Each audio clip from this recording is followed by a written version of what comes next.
যখন আমার এই এপিসোডটা আপনারা দেখেছেন তখন নির্বাচনের ফলাফল পাইয়া গেছেন মনে হয় সবাই। বিএনপি যা প্রেডিক্ট করেছিল তাই সম্ভবত পাইছে 200-র বেশি সিট, কোথায় যেন দেখলাম 208টা। বিএনপি সরকার গঠন করবে।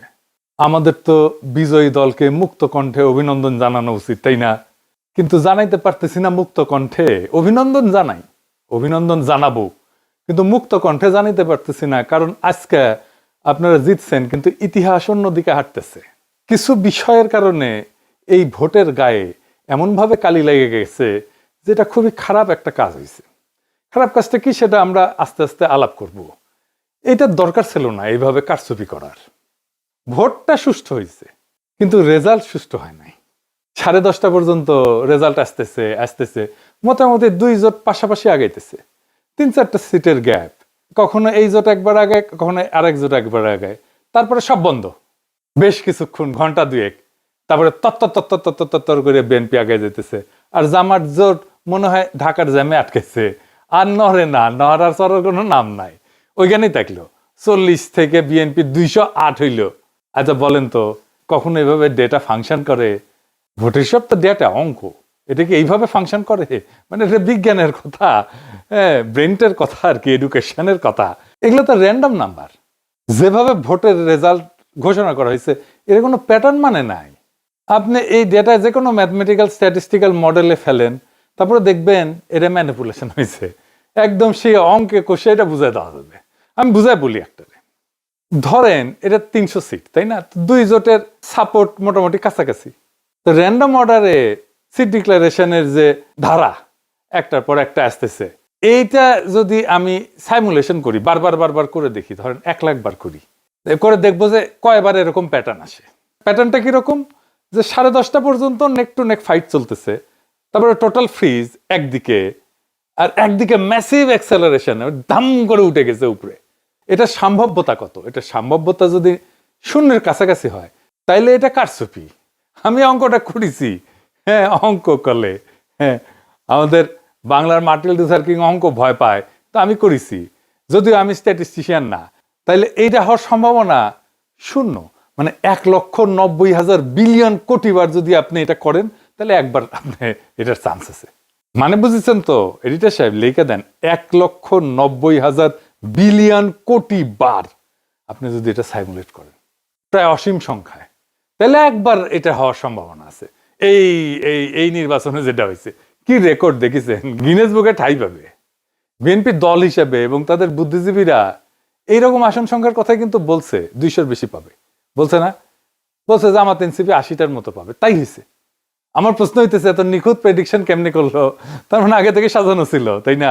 আচ্ছা, এই যে 208টা সিট যে পেল, এইরকম আওয়াজ কি বিএনপি ছিল যে 208টা সিট পাবে? ইলেকশনে মাঠে ছিল, বরং উল্টাটা ছিল।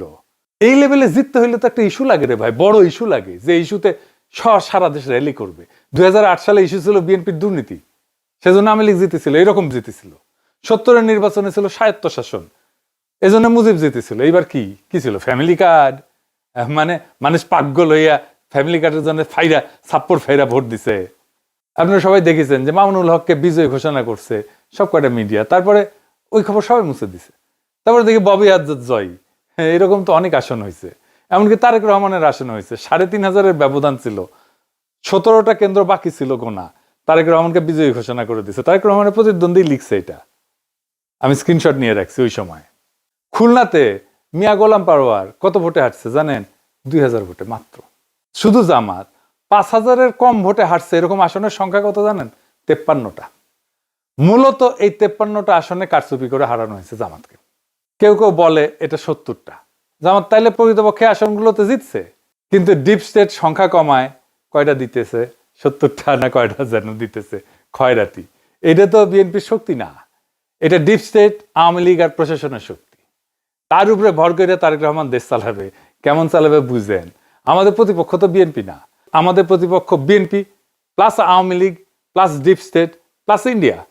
প্রয়াত ডক্টর আলী আকবর খান অর্থনীতিবিদ ছিলেন, সাবেক আমলা এবং তত্ত্বাবধায়ক সরকারের উপদেষ্টাও ছিলেন সাবেক।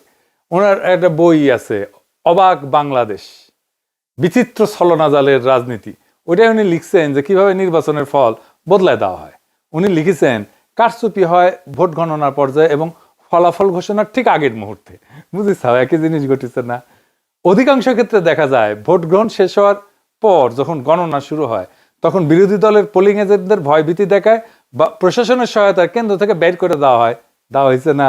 বের করে কুমিল্লা ৮ বরুড়ার একটি সমস্যা আমরা তুলে ধরেছি। সেখানে আজকে বিশেষভাবে ভোট শুরু হওয়ার কিছুক্ষণ পর থেকেই আমাদের 30টা সেন্টারের এজেন্ট থেকে তারা বের করে দেয়। রিটার্নিং অফিসারের পক্ষ থেকে দেই দিচ্ছি করে এবং পদক্ষেপ নিচ্ছি করে কথা বললেও কোনো পদক্ষেপ তিনি কার্যকর করতে পারেন নাই। এখন পটুয়াখালী মির্জাগঞ্জ এরকম সমস্যা আছে। আপনারা শরীয়তপুরেও একটি সমস্যা আছে, সেখানে বিভিন্ন আসনে সমস্যা তৈরি করেছে তারা। গোপালপুরের অধিকাংশ কেন্দ্রে এজেন্ট বের করে দিয়েছে, এরকম তথ্য আমাদের কাছে এসছে।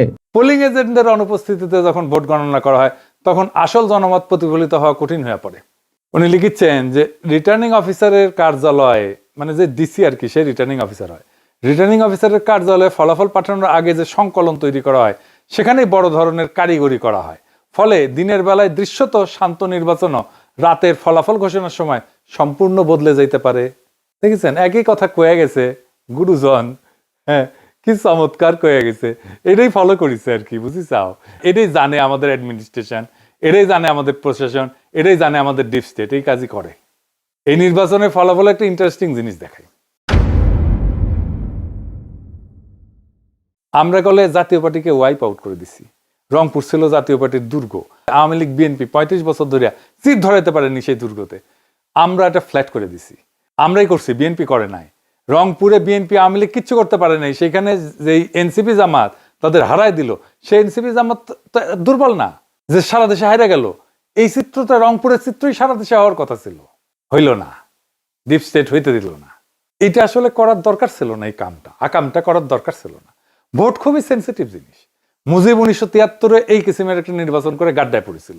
হাসিনা নির্বাচন না দিয়া এরকম কিসিমের নির্বাচন করে গাড্ডায় পড়েছিল। কাশ্মীর একটা নির্বাচনের ফল মানে নাই, এই জন্য অগ্নিগর্ভ হয়ে আছে কাশ্মীর না কতদিন থেকে। কি অবস্থা এখানে, এখনো শান্ত হয় নাই। আবারও বাংলাদেশে এই কাজ করা লাগলো। এ তো লজ্জা হয়ে থাকবে, শুধু লজ্জা না, একটা বিপদ হয়ে থাকবে। এই কালি গা থেকে যাবে না বিএনপির। এবং যারা ইঞ্জিনিয়ারিং করছে, যারা, তাদের এটা কাফারা দিতে হবে। এই জন্যে যে জামাত এনসিপি তো কম ভোট পায় নাই। হিসাব করে দেখেন পার্সেন্টেজে এই লোকগুলোর উপেক্ষা করবেন কিভাবে? আপনি জিতলে অসুবিধা নাই, যেতেন, ভোট নিয়ে যেতেন। যতগুলো সিট জনগণ দেয় সে কয়টা নিয়ে খুশি থাকেন না। আপনার অ্যাবসলিউট মেজরিটি লাগবে। লিসে হাউস যেতেই লিসে। উইনস্টন চার্চিল দ্বিতীয় বিশ্বযুদ্ধের সময় বিশাল বড় নেতা ছিল, তার প্যারালাল কেউ ছিল না। ব্রিটিশ মিডিয়ার সে একজন প্রিয় পাত্র ছিল আর কি। সেখানে যাইতো, সব জায়গায় মিডিয়া তাকে ছুটে যেত। মারাত্মক হাইপ তার, যেখানে যায় বিশাল সভা করে। তার মতো প্রোফাইল কারো নাই।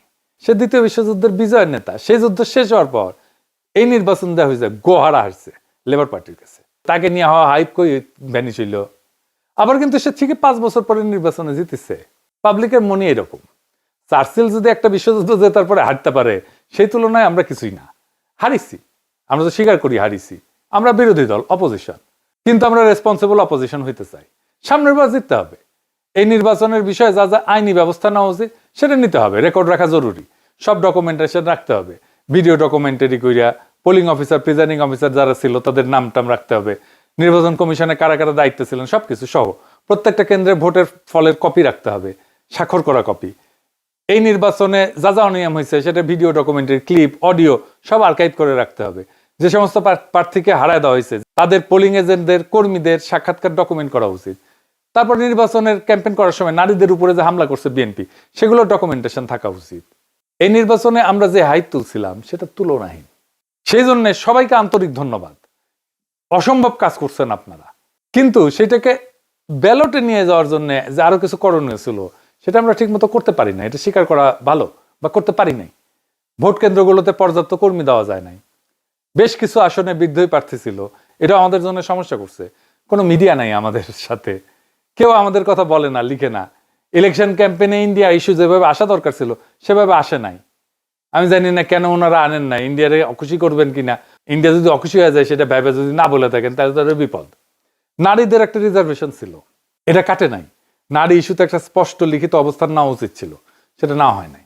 আর ঐক্যটা ঠিক মতো ক্রিস্টালাইজ হইতে পারে নাই, মানে একদম শেষ মুহূর্তে হয়েছে ঐক্য। আর প্রশাসন তো পুরাই বিএনপির অনুগত, তার আজ্ঞাবহ হয়ে গেছিল। এরকম একটা অবস্থায় জিতে আসা খুবই ডিফিকাল্ট।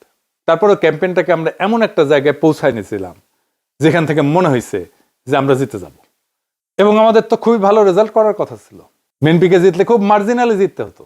এখন কি করা উচিত জামাত এনসিপির?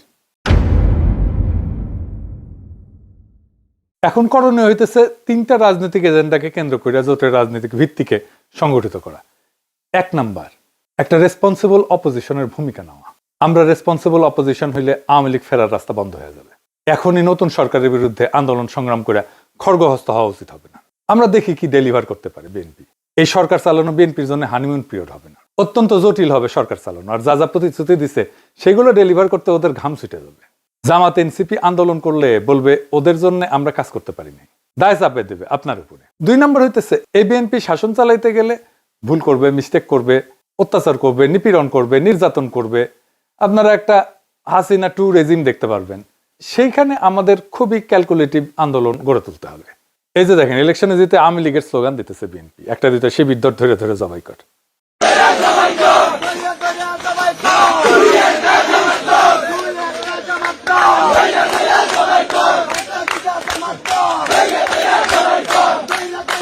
বিজয়ের উল্লাস চলতেছে দুবাই স্কুল। শুনেছেন? শুধু তাই না, আজকে শিবির নেতাদের বাসায় হামলা করতেছে।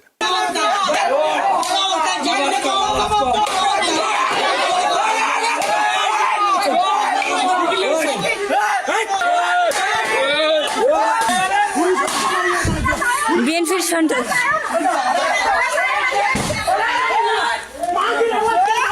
বিএনপির সন্ত্রাস সকল। আপনি আর একটা আওয়ামী শাসন দেখবেন, লিগে রাখতে পারেন। আমরা আবার আগের সেই জায়গায় ফিরে গেলাম, 2008 সালে ফিরে গেলাম। এরপরের সময়গুলোও আবার রিপিট হবে। এবার হবে দ্রুত। হাসিনা 15 বছরে যা যা দেখছেন তা বছর 2-এর মধ্যে দেখে ফেলবেন। তারেক রহমানের যদি স্টেবিলিটি প্রায়োরিটি হইতো তাহলে ভোটটা তিনি ফেয়ার হইতে দিতেন। মানুষ একটা পরিবর্তন চাইছিল, তিনি পরিবর্তনটা ঠেকাই দিলেন। এভাবে আদৌ পরিবর্তনকে ঠেকায় রাখা যায় না। আর 3 নাম্বার স্ট্র্যাটেজি হইতেছে আজকে যেই শক্তি জামাত আর এনসিপির পিছনে দাঁড়াইছে সেই শক্তিকে সংহত কইরা পরের নির্বাচনের জন্য আজ থেকে প্রস্তুতি নেওয়া উচিত। এই নির্বাচন কিন্তু দেখাই দিল যে বাংলাদেশ এখনো গণতান্ত্রিক পরিপক্কতায় পৌঁছায়নি, কিন্তু এই ভোট প্রমাণ করলো একটা বিকল্প শক্তি উঠে এসছে। এই শক্তিকে আর থামানো যাবে না। আর বিএনপি যেহেতু আওয়ামী লীগ আর হাসিনার দেখানো পথেই যাইতেছে, তাই সে হাসিনার অন্তিম যে লক্ষ্য সেটার দিকেই যাবে। এটাই ইতিহাসের শিক্ষা। তবু আপনাদের জন্য শুভকামনা। আমরা লক্ষ্যে অবিচল থেকে আগায় যাব, জনগণকে সাথে নিয়ে যে আজাদির কাফেলা আমরা শুরু করছি তার সাথেই যাব। দেখা হবে রাজপথে, দেখা হবে লড়াইয়ের মাঠে, দেখা হবে আবারও আগামী নির্বাচনে। আমরা আরো শক্তিশালী হয়ে আপনাদের সামনে আসব। ইনকিলাব জিন্দাবাদ।